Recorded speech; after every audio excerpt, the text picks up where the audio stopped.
Book 6, Canto 1, The Word of Fate. But Narad answered not. Silent he sat, knowing that words are vain, and fate is Lord. He looked into the unseen with seeing eyes. Then, dallying with the mortal's ignorance, like one who knows not, questioning, he cried, "On what high mission went her hastening wheels? Whence came she with this glory in her heart, and paradise made visible in her eyes? What sudden God has met? What face supreme?" To whom the king? "The red Asoka watched her going forth, which now sees her return. Arisen into an air of flaming dawn, like a bright bird tired of her lonely branch, to find her own Lord, since to her on earth he came not yet. This sweetness wandered forth, cleaving her way with the beat of her rapid wings. Led by a distant call, her vague swift flight threaded the summer morns and sunlit lands. The happy rest her burdened lashes keep, and these charmed guardian lips hold treasured still. Virgin who comest, perfected by joy, reveal the name thy sudden heartbeats learned.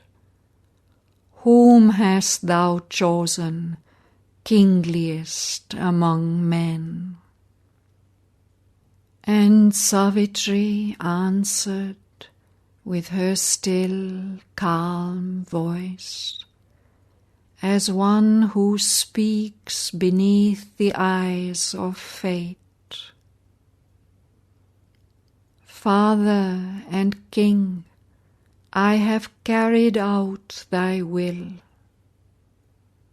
One whom I sought I found in distant lands.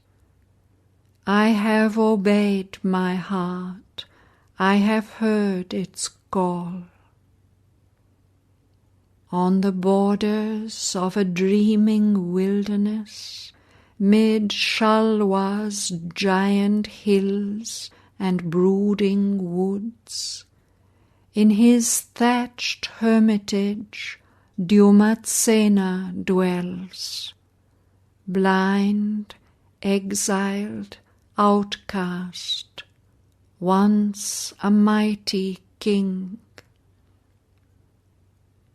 The son of Dyumatsena, Shraddhavan, I have met on the wild forest's lonely verge.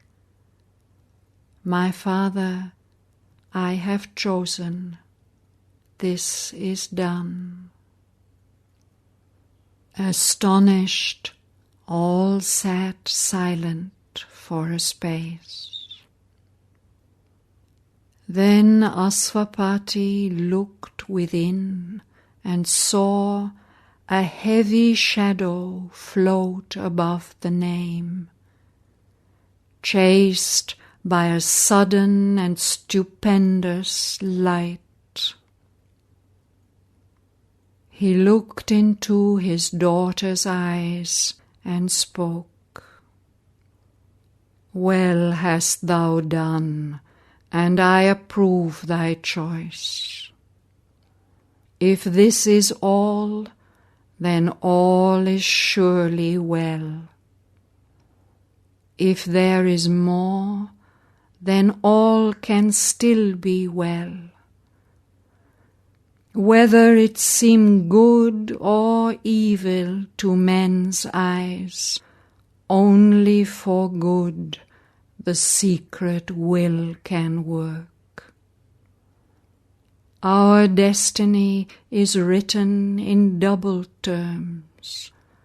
Through nature's contraries we draw nearer God. Out of the darkness we still grow to light. Death is our road to immortality. Cry woe, the world's lost voices wail, yet conquers the eternal good at last. Then might the sage have spoken, but the king in haste broke out and stayed the dangerous word. O singer of the ultimate ecstasy, lend not a dangerous vision to the blind, because by native right thou hast seen clear. Impose not on the mortal's tremulous breast the dire ordeal that foreknowledge brings. Demand not now the Godhead in our acts. Here are not happy peaks the heaven nymphs roam, or Kailas, or Vaikunta's starry stair. Abrupt, jagged hills only the mighty climb are here, where few dare even think to rise. Far voices call down from the dizzy rocks, chill, slippery, precipitous are the paths. Too hard the gods are with man's fragile race. In their large heavens they dwell, exempt from fate, and they forget the wounded feet of man, his limbs that faint beneath the whips of grief, his heart that hears the tread of time and death. The future's road is hid from mortal sight.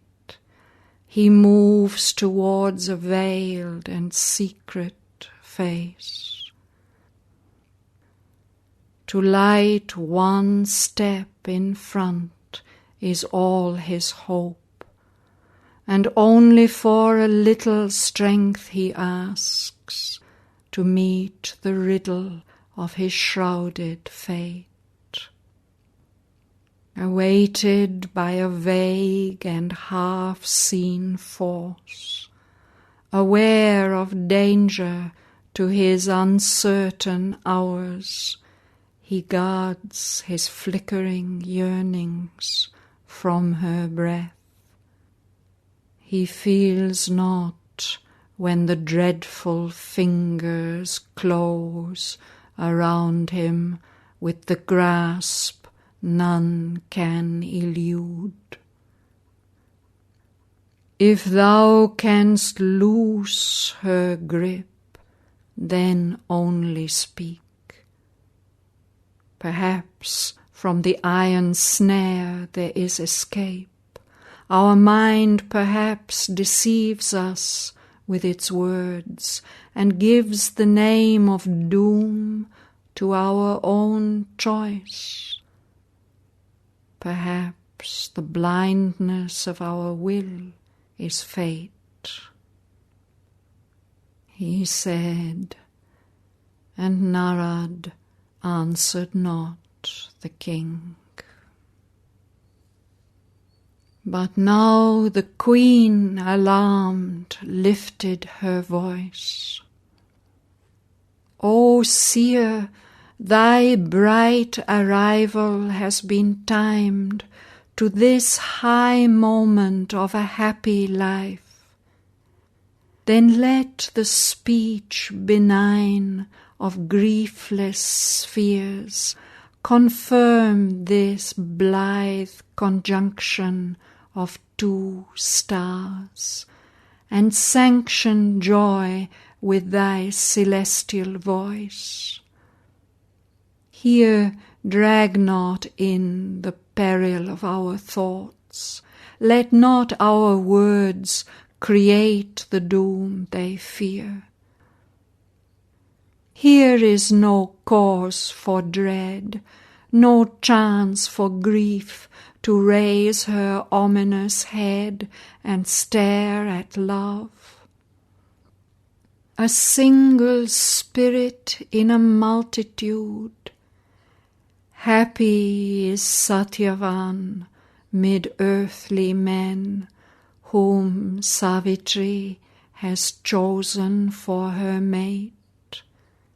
And fortunate the forest hermitage, where, leaving her palace and riches and a throne, my Savitri will dwell and bring in heaven.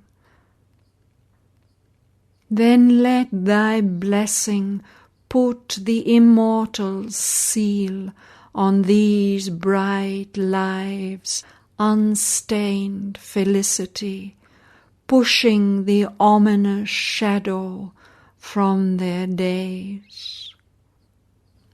Too heavy falls a shadow on man's heart. It dares not be too happy upon earth. It dreads the blow dogging too vivid joys, a lash unseen in fate's extended hand. The danger lurking in fortune's proud extremes, an irony in life's indulgent smile, and trembles at the laughter of the gods. Or if crouches unseen a panther doom, if wings of evil brood above that house, then also speak, that we may turn aside and rescue our lives from hazard of wayside doom and chance entanglement of an alien fate. And Narad slowly answered to the queen, what help is in prevision to the driven? Safe doors cry, opening near, the doomed pass on. A future knowledge is an added pain, a torturing burden, and a fruitless light on the enormous scene that fate has built. The eternal poet, universal mind, has paged each line of his imperial act. Invisible the giant actors tread, and man lives like some secret player's mask. He knows not even what his lips shall speak, for a mysterious power compels his steps, and life is stronger than his trembling soul. None can refuse what the stark force demands. Her eyes are fixed upon her mighty aim. No cry or prayer can turn her from her path. She has leaped an arrow from the bow of God. His words were theirs who live unforced to grieve, and help by calm the swaying wheels of life and the long restlessness of transient things, and the trouble and passion of the unquiet world. As though her own bosom were pierced, the mother saw the ancient human sentence strike her child. Her sweetness that deserved another fate, only a larger measure given of tears. Aspiring to the nature of the gods, a mind proof-armoured, mailed in mighty thoughts, a will entire, cushioned behind wisdom's shield, though to still heavens of knowledge she had risen, though calm and wise and Asvapati's queen, human was she still, and opened her doors to grief. The stony-eyed injustice she accused of the marble godhead of inflexible law, nor sought the strength extreme adversity brings to lives that stand erect and front the world power. Her heart appealed against the impartial judge, taxed with perversity the impersonal one. Her tranquil spirit she called not to her aid, but as a common man beneath his load grows faint and breathes his pain in ignorant words, so now she arraigned the world's impassive will. What stealthy doom has crept across her path, emerging from the dark forest's sullen heart? What evil thing stood smiling by the way and wore the beauty of the Shalwa boy? Perhaps he came an enemy from her past, armed with a hidden force of ancient wrongs, himself unknowing, and seized her unknown.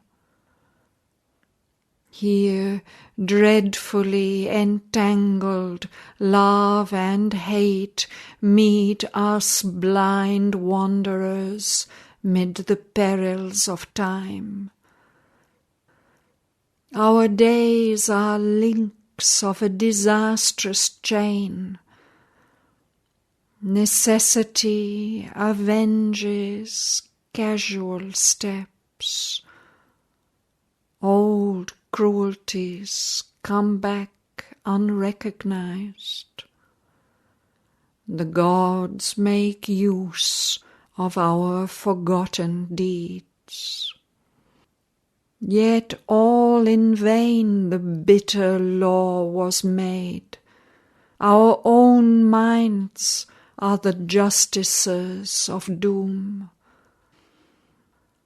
For nothing have we learned, but still repeat our stark misuse of self and others' souls. There are dire alchemies of the human heart, and fallen from his ethereal element, love darkens to the spirit of nether gods. The dreadful angel, angry with his joys woundingly sweet he cannot yet forego, is pitiless to the soul his gaze disarmed. He visits with his own pangs his quivering prey, forcing us to cling enamoured to his grip, as if in love with our own agony. This is one poignant misery in the world, and grief has other lassos for our life.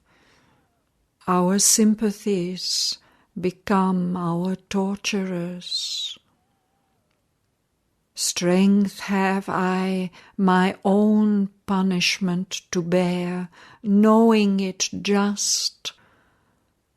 But on this earth perplexed, smitten in the sorrow of scourged and helpless things, often it faints to meet other suffering eyes. We are not as the gods who know not grief and look impassive on a suffering world. Calm, they gaze down on the little human scene and the short-lived passion crossing mortal hearts. An ancient tale of woe can move us still. We keep the ache of breasts that breathe no more. We are shaken by the sight of human pain and share the miseries that others feel. Ours not the passionless lids that cannot age. Too hard for us is heaven's indifference. Our own tragedies are not enough for us. All pathos and all sufferings we make ours. We have sorrow for a greatness passed away, and feel the touch of tears in mortal things. Even a stranger's anguish rends my heart, and this, O Narad, is my well-loved child. Hide not from us our doom, if doom is ours. This is the worst, an unknown face of fate, a terror ominous, mute, felt more than seen, behind our seat by day, our couch by night, a fate lurking in the shadow of our hearts, the anguish of the unseen that waits to strike. To know is best, however hard to bear.